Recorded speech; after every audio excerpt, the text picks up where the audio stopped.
Hi folks, I'm Anth with Two Guys a Ride. Today Rob and I are in beautiful Mississippi, and we're here taking a look at this beautiful 1963 Ford Thunderbird Sports Roadster, and we're here with Bob. Bob, thanks for being with us today. Glad you came. Glad you came. All right, well, so obviously this is Bob's car, and he has been kind enough to let us come back, and you've seen some of his videos already on the Imperial. You can click that link above. Also, on his awesome car collection, model collection. So you can click that link above too. Now, today we're here to talk about his 63 Sports Roadster. So, oh my gosh, Bob. First of all, I mean, tell us a little bit about the story about this car, because you didn't buy it brand new. No. Actually, I bought it from a young man that worked for me, whose grandfather gave him the car. But the original owner owned a shoe store in their town. So I'm the fourth owner. Okay. And I've owned it since 1990 now. And it took me 5.5 years to restore this thing. And you restored it. I mean, it's been a frame-off restoration. Well, it doesn't have a frame. It's a unibody car, so as close as you can get to it. I took it completely apart and put it on a rotisserie and turned it right here in your garage. Correct. Okay. Yep. And then you also did the in addition to doing all that work, you repainted it. I did. Yeah. And this is what the original color would have been. Yeah, it's called champagne, and that was a problem trying to find the paint, because in the annals of Thunderbird, they call it champagne.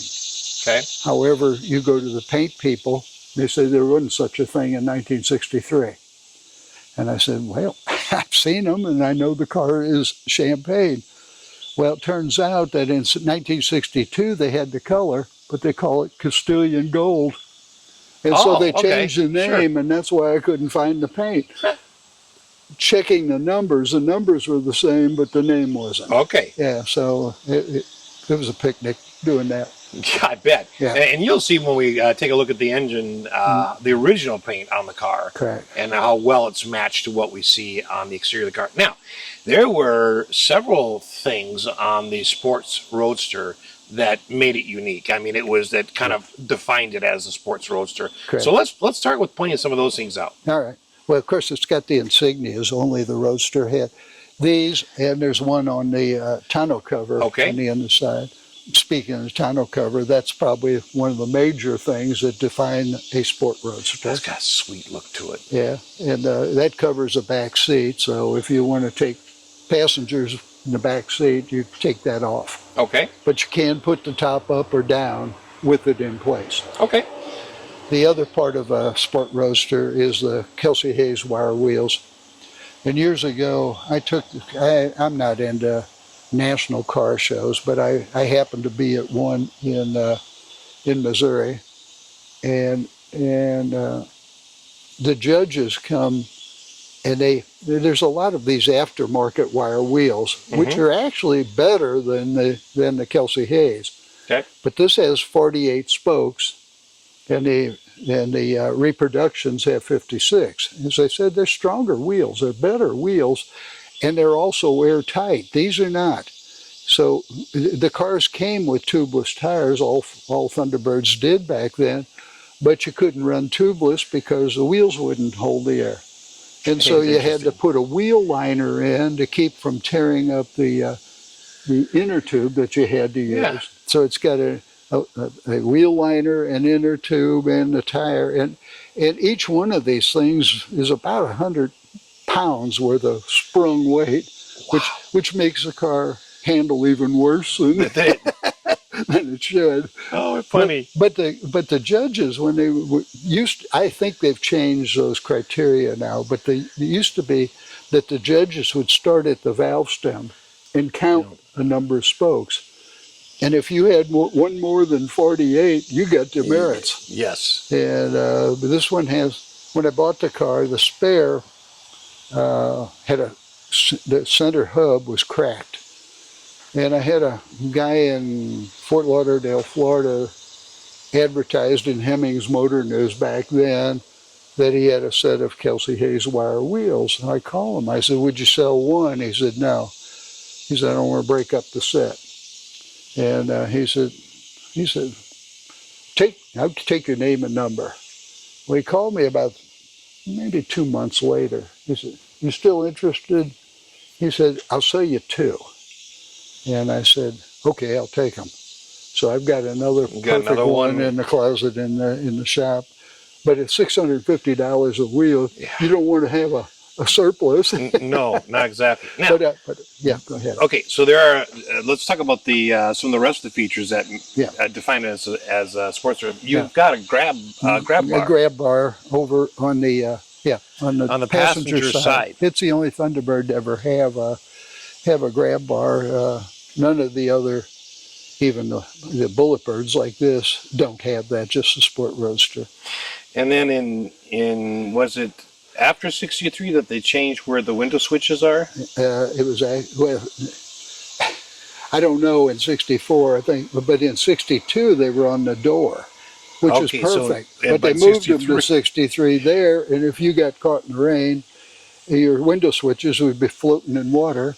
And then short. And then the minute you try and they'd short them out, and so I had to replace them all.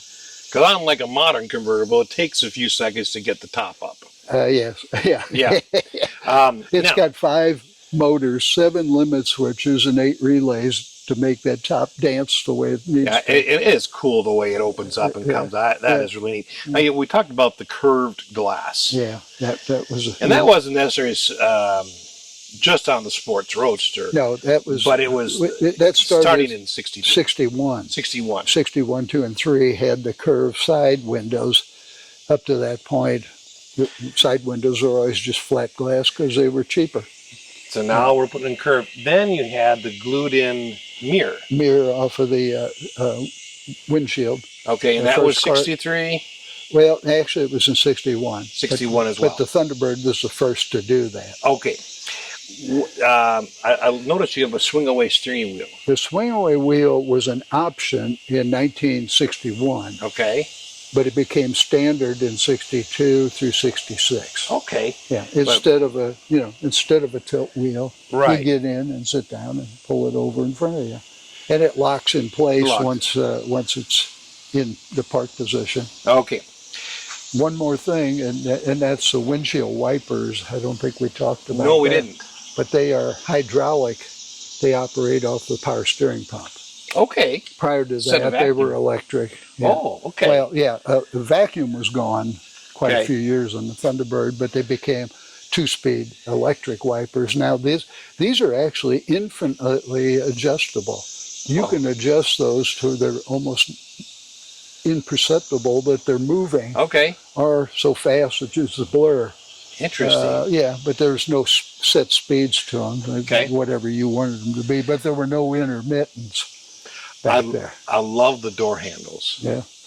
That are hidden. Yeah. Right up here that we see now coming back in some Lincolns and some Fords. Actually, 61 through 63 birds all had that. But the 63 is unique to the 62 and 61 twos, and that is the sculpture on the side. The 61 and 2 were barrel-sided like this from front to back. Yeah. Now, these were also known as, what, the bullet nose? Yeah, they call them bullet birds. It's bullet birds? It's slang. Yeah, it's like the 58 960s. Because of the shape of the front, right, birds. which changed depending on the year. Yeah. Okay, can we open up the hood and take a look? Absolutely. I love that scoop on the front. Yeah, that Thunderbird was known for that from day one. Is that functional or is it decorative? No, it is functional.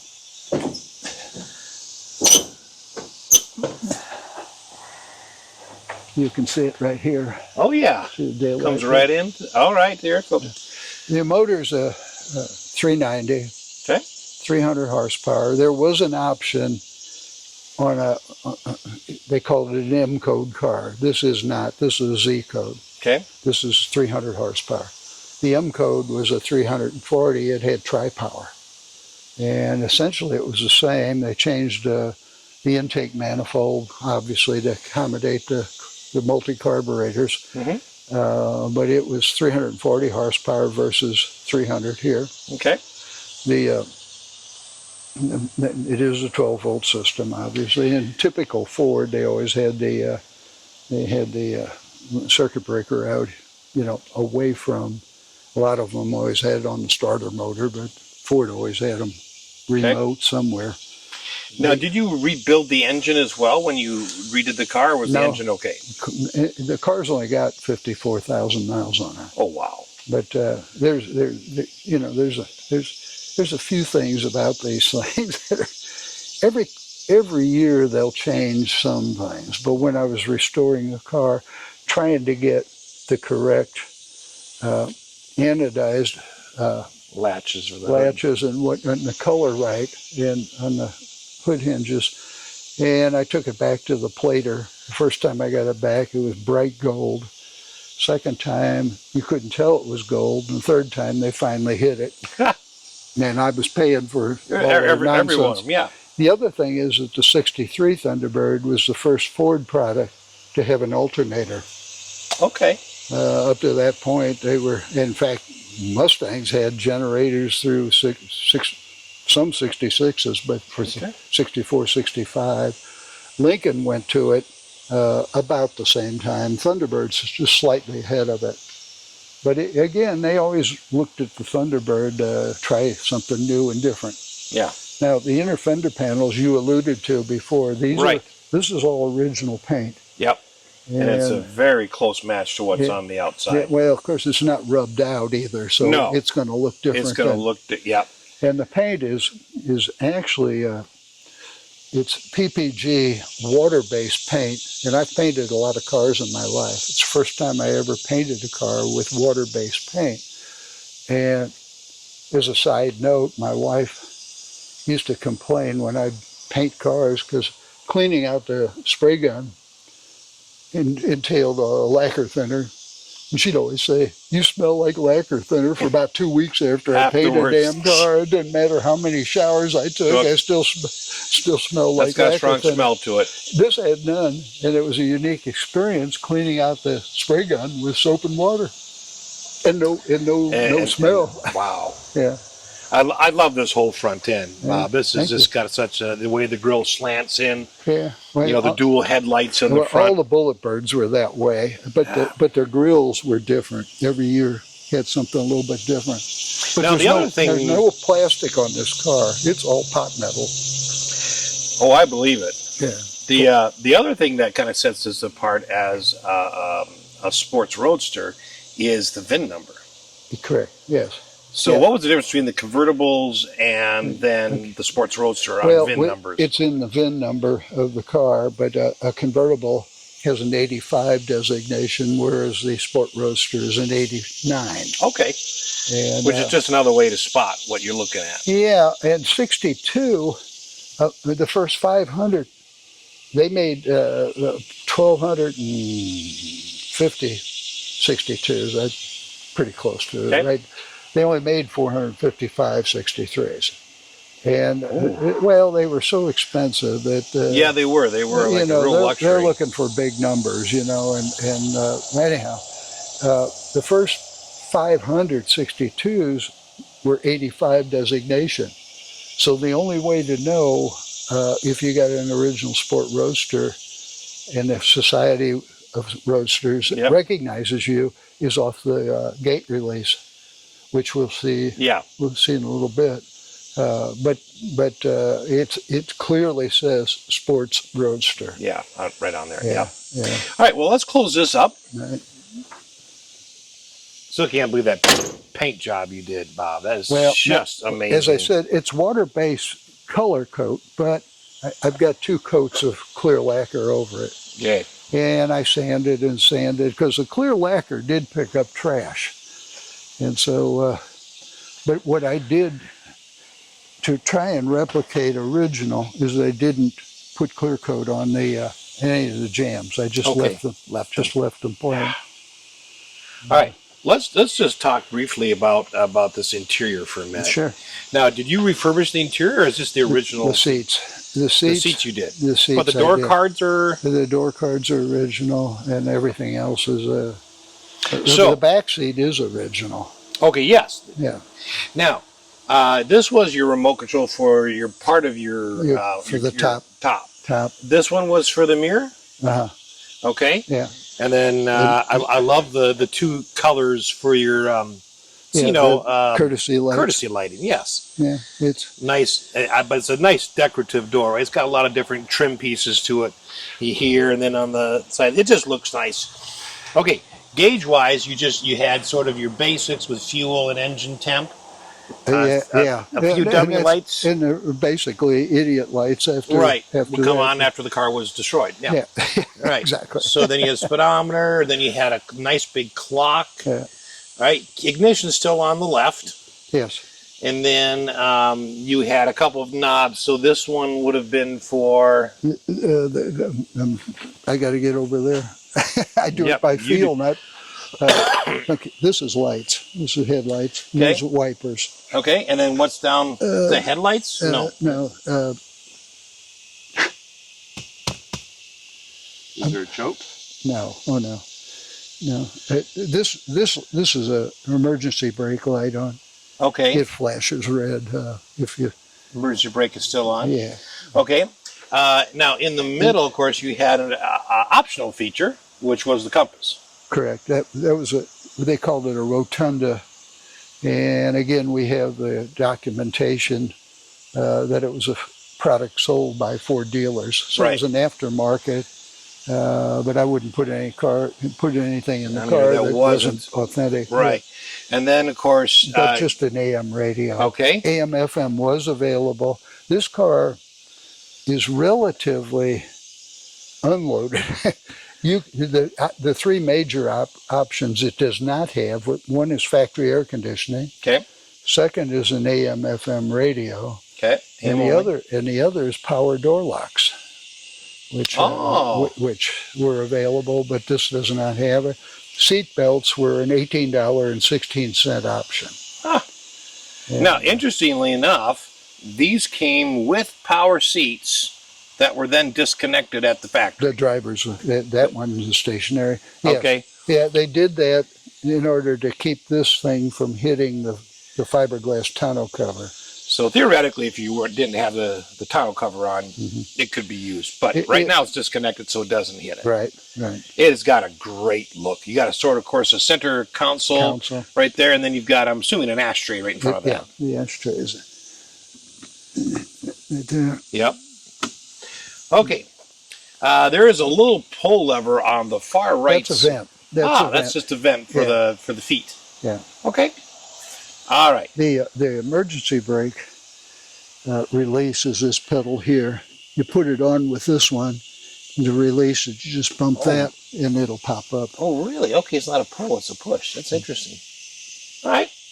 Let's step back here. I know we can get a shot of that rear seat underneath there. I doubt that tonneau cover ever comes off, though. Basically, no. Right.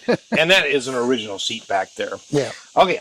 Let's come back here because the lines on this are just nuts. I absolutely love this look. Thank you. I mean, that tonneau cover really makes the back end. But look how long this is, right? Yeah. And this isn't a trunk that you can open from this direction. Right. It only opens from the here. hardtops open that way, but not but not the convertibles. So if you wanted to store any luggage at all, you have to put top up. You'd have to put the top up to do that. And then you could, because you've got a full-size spare wheel in there. Yes. Yeah. Yep. Okay. Let's step back here. I call them rocket tail lights, but yeah, that's pretty much what they were trying to replicate. Oh, they're just the gas fillers here in the bumper. Okay. Yeah. I think those big red lights with the chrome are just perfect, right? Yeah. They're just they're large, but they're perfectly sized for the car. The backup lights, if you look closely, are up, but they're bright. They're actually backup lights. Oh, sure, they're underneath the bumper that light your path in reverse. And, okay.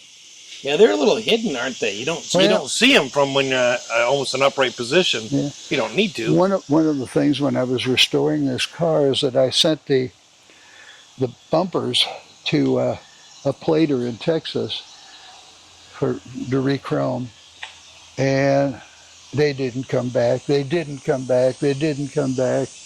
And I called the lady, and she was just kind of putting me off, and I was getting a little concerned. And finally I talked to her one day. I said, we got to have some answers here. And she said somebody stole these cues. They call these cues because of the way they're shaped like a cue. She said, somebody stole your cues, and she said, the ones you brought in were totally rust-free because they have a tendency to rust out. Dirt would get it back there and hold moisture. And they were in beautiful shape, but I wanted them chrome so they'd match the bumpers. Right. Well, she finally said, she called me one day, she said, I've been trying to replace those things without telling you until I had replacements. Right. She was really a nice lady, and she was just beside herself. And I told her, I said, well, they're reproducing those. And she said, are they any good? I said, I have no idea. I have not seen any of them. And she said, well, where can I get them? And I told her about a place to get them. She said, well, I'm going to order a set and let's see what they look like. And she did. She called me. She said, they're magnificent, but the plating is terrible. She says, but that's where I come in. Right. What I'm going to do is strip them and plate them to match the center bar there. And she did, and I got them, and I was thrilled to death. So those are reproductions. Okay, that's the only reproduction. That is really nice. Let's walk back up here to the front here. Right. Got a few more questions. Okay. You know, I think we find, Bob, you know, anytime you restore a car, right, whether it's the trim piece, you can count on ordering about 3 times what you need before you get the part that's actually done the way you want it done, the way it's supposed to be, right? Correct. So it's just part of restoring a car. Yeah. But 5.5 years, I mean, that's a labor of love. So it's stupidity anymore. Oh no! I finally got old enough to learn that. we appreciate you keeping this alive. Now, what is one of your favorite memories with the car? Probably buying it after 14 years. After 14 years, because you made the offer, and 14 years later is finally when you bought it. I'm not sure I knew what I was getting into, but you never do when you're buying something. Yeah, but the fact that you have enough talents, because you're not a mechanic, that wasn't your job. You're not an engineer. Yeah. This was, you know, just a talent that you had, and it's just crazy. Yeah. All right, one more question is: in the future plans, are you going to leave it the way it is, just enjoy it? Yep. You know, I'm at an age right now, I'm not buying and swapping cars, which I've done most of my life, but my Corvette I've owned 53 years. I've owned this one now for 35 years, so I guess I'm not a flipper. Anymore. Yeah. That's all right. You flipped a lot of them. Oh, yeah. Well, I'll tell you what, Bob, thank you so much for spending your time with us today. Glad you all came. On this beautiful 63 Thunderbird Sports Roadster. What a beautiful car. Appreciate it. Thank you. And thanks for watching.